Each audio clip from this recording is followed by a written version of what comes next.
நான் பிஹெச்டி பண்ணதுலேருந்து கற்றுக்கிட்ட சில முக்கியமான விஷயங்களை உங்கள்கிட்ட ஷேர் பண்ணணும்னு நினைக்கிறேன்.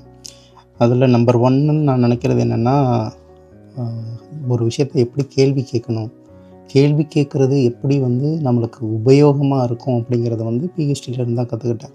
ஒரு விஷயத்த புதுசாக கண்டுபிடிக்கணும், இல்லை ஒரு விஷயத்த புதுசாக ஆராய்ச்சி பண்ணணும், ரிசர்ச் பண்ணணும் அப்படின்னா, அதில் ஃபஸ்ட்டு விஷயம் கொஸ்டின் தான். ஸோ இது முன்னாடி என்னெல்லாம் பண்ணியிருக்காங்க அப்படிங்கிற அது அந்த விஷயத்தோட ஹிஸ்ட்ரி எடுத்து படிக்கணும். அது படிக்கும்போது நம்மளுக்கு நிறைய கேள்வி வரும். இது ஏன் இப்படி இருக்குது, ஏன் இப்படி இருக்கக்கூடாது, இந்த மாதிரி நிறைய கேள்விகள் நம்மளுக்குள்ளே எழும். அந்த கேள்வியை பிடிச்சிக்கிட்டு அதிலிருந்து தான் நம்ம ஒரு விஷயத்தை தொடங்க முடியும். ஸோ கேள்வி கேட்குறது ரொம்ப ரொம்ப முக்கியம். என்னோடய சைல்டுஹுட்லேருந்து நான் நிறைய கேள்வி கேட்டுட்ருக்கேன். எல்லா கேள்விக்கும் பதில் கிடைக்கல. ஒரு கட்டத்தில் நான் அந்த கேள்விகளெல்லாம் விட்டுட்டேன். அப்புறம் நானும் எல்லாரோடையும் சேர்ந்துட்டேன். அப்புறம் இந்த பிஎஸ்சி சேர்ந்ததுக்கப்புறம் சில கேள்விகளுக்கு எப்படி பதிலை கண்டுபிடிக்கிறேங்கிற ஒரு மெத்தடை இதிலேருந்து கற்றுக்கிட்டேன்.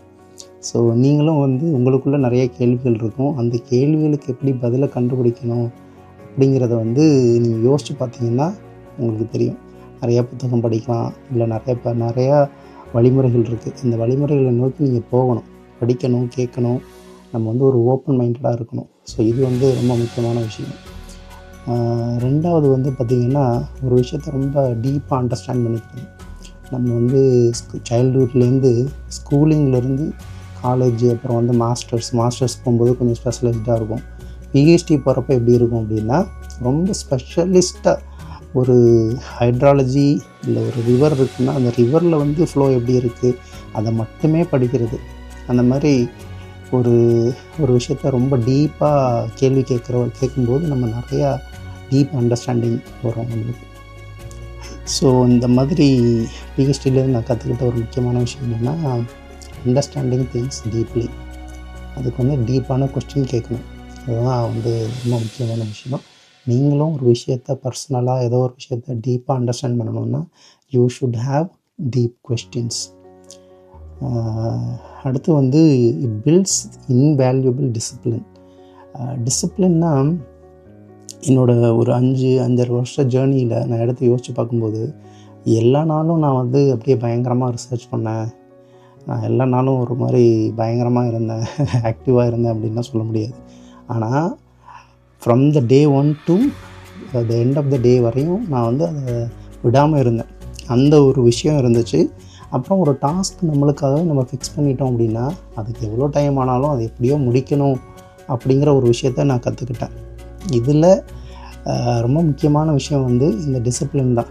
டிசிப்ளின்னு சொல்லலாம் இதை கண்டிப்பாக. எப்படின்னா, ஸ்டார்ட் பண்ணுறதை முடிக்கிறதே ஒரு பெரிய டிசிப்ளின் தான். அது முடிக்கிறதோட எஃபெக்ட் நல்லாவே தெரியும். அதை நீங்கள் எவ்வளோ குயிக்காக முடிக்கிறீங்களோ அவ்வளோ நல்லது நம்மளுக்கு. ஸோ அது ஒரு முக்கியமான விஷயம்.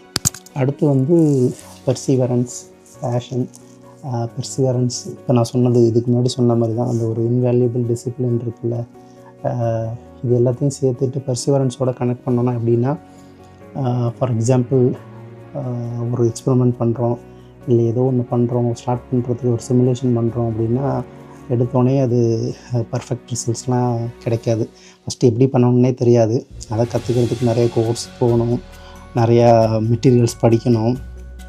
படித்து முடிச்சுட்டு நீங்கள் ட்ரை பண்ணிங்கன்னா ஒர்க் அவுட் ஆகாது. அப்புறம் அதிலேயே வச்சுக்கிட்டு நோண்டிகிட்டே உட்காந்துருக்கணும், அதிலேயே உட்காந்து உருட்டணும். அப்போ தான் கடைசியில் நம்மளுக்கு ஏதோ ஒரு ரிசல்ட் வரும். அதுக்கு அந்த டைம்லைன் நீங்கள் எதிர்பார்க்குற டைம்லைனில் பண்ண முடியாது. அப்புறம் பேப்பர் எழுதணும், அது பப்ளிஷ் ஆகணும், எதிர்பார்க்குற டைமில் பப்ளிஷ் ஆகாது.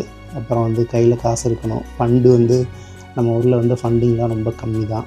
ஸோ அந்த ஃபண்டும் கரெக்டான டைமில் கொடுக்க மாட்டாங்க. ஒரு 6 months கழிச்சு கிடைக்கும். ஆனால் கிடைக்கிற வரையும் நம்ம எப்படியாவது மேனேஜ் பண்ணணும். அந்த டைம்லலாம் நம்ம ஃப்ரெண்ட்ஸு, நம்ம கூட இருக்கவங்க தான் நமக்கு ரொம்ப ஹெல்ப்ஃபுல்லாக இருப்பாங்க. ஸோ இந்த மாதிரி சேலஞ்சிங்கான விஷயங்கள் எல்லாம் கடந்து நீ இதை பண்ணியே ஆகணும் அப்படிங்கிற ஒரு விஷயம் இருக்குல்ல, அதுதான் பெர்சிவரன்ஸ். பேஷனும் அதுதான்.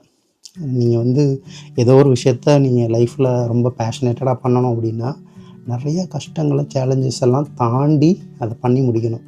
அதுதான் பேஷன்னு சொல்லலாம். ஸோ இதுவும் பிஹெச்டி நாலேஜ் தான்.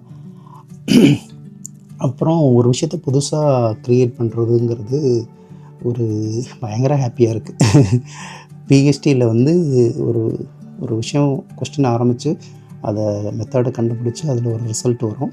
அதை நம்ம scientific publications, scientific forums, international கான்ஃபரன்ஸ்லாம் ப்ரெசென்ட் பண்ணும்போது ஒரு ஹாப்பினஸ் இருக்கும். அதே மாதிரி தான் இப்போ நான் இந்த யூடியூப்பையும் பார்க்குறேன். யூடியூப்பில் ஒரு கண்டென்ட் க்ரியேட் பண்ணுறதே ரொம்ப ஒரு ஆச்சரியமாக இருக்குது. எனக்கு ரொம்ப பிடிச்சிருக்கு. இதில் என்னென்னா, நான் நிறையா டைம் ஸ்பெண்ட் பண்ணுறேன். இது எல்லாருக்குமே போய் ரீச் ஆகுமா என்னன்னு எனக்கு தெரியல. ஆனால் யாரோ ஒரு ஆளுக்கு கண்டிப்பாக யூஸ் ஆகுங்கிற ஒரு நம்பிக்கை இருக்குது. அதனால தான் அதை நான் தொடர்ந்து பண்ணணும்னு நினைக்கிறேன். இந்த கண்டென்ட் க்ரியேஷன் மாதிரி ஒவ்வொரு ஆளுக்கும் ஒவ்வொரு விஷயங்கள் இருக்கலாம். சிலர் எழுதலாம், சிலர் நடிக்கலாம், சிலர் பாடலாம், சிலர் விளையாடலாம். இந்த மாதிரி நிறைய இருக்குது. அவங்கவுங்களுக்கான ஏரியா என்னங்கிறத கண்டுபிடிக்கணும். ஸோ அதில் இந்த க்ரியேஷன் இருக்குல்ல, புதுசாக ஒரு விஷயத்தை க்ரியேட் பண்ணுற ஒரு ஹாப்பினஸ் இருக்குல்ல, அது ரொம்ப நடிப்பு மாதிரி, ஒரு திரைக்கதை மாதிரி, கதை மாதிரி, நாவல் மாதிரி.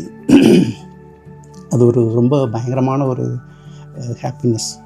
அந்த ஹாப்பினஸ் நீங்கள் உங்களுக்கு பிடிச்ச ஃபீல்டில் அதை பண்ணும்போது உண்மையிலே உங்களுக்கு தெரியும். ட்ரை பண்ணி பாருங்கள் கண்டிப்பாக.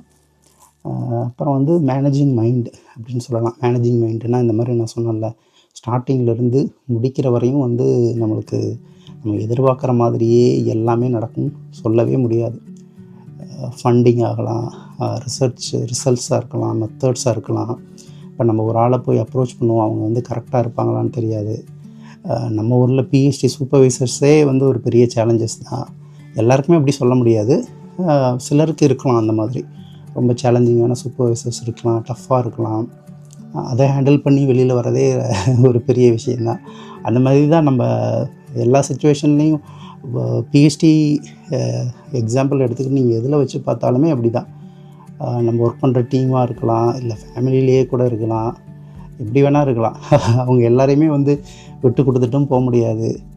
அதெல்லாம் மேனேஜ் பண்ணணும். ஸோ இதில் வர மைண்டு கேம் இருக்குல்ல, ஒரு ப்ரெஷர், அதுலேருந்து எப்படி மீண்டு வர்றது, அதுக்கு நாம் தேடுற வழிமுறைகள், இதெல்லாம் பண்ணிகிட்டு இருக்கும்போது நம்மளோட ஒர்க் ஒன்று இருக்கும், அதையும் பண்ணி முடிக்கணும். அதுக்கு ஒரு டைம் லைன் இருக்கும்.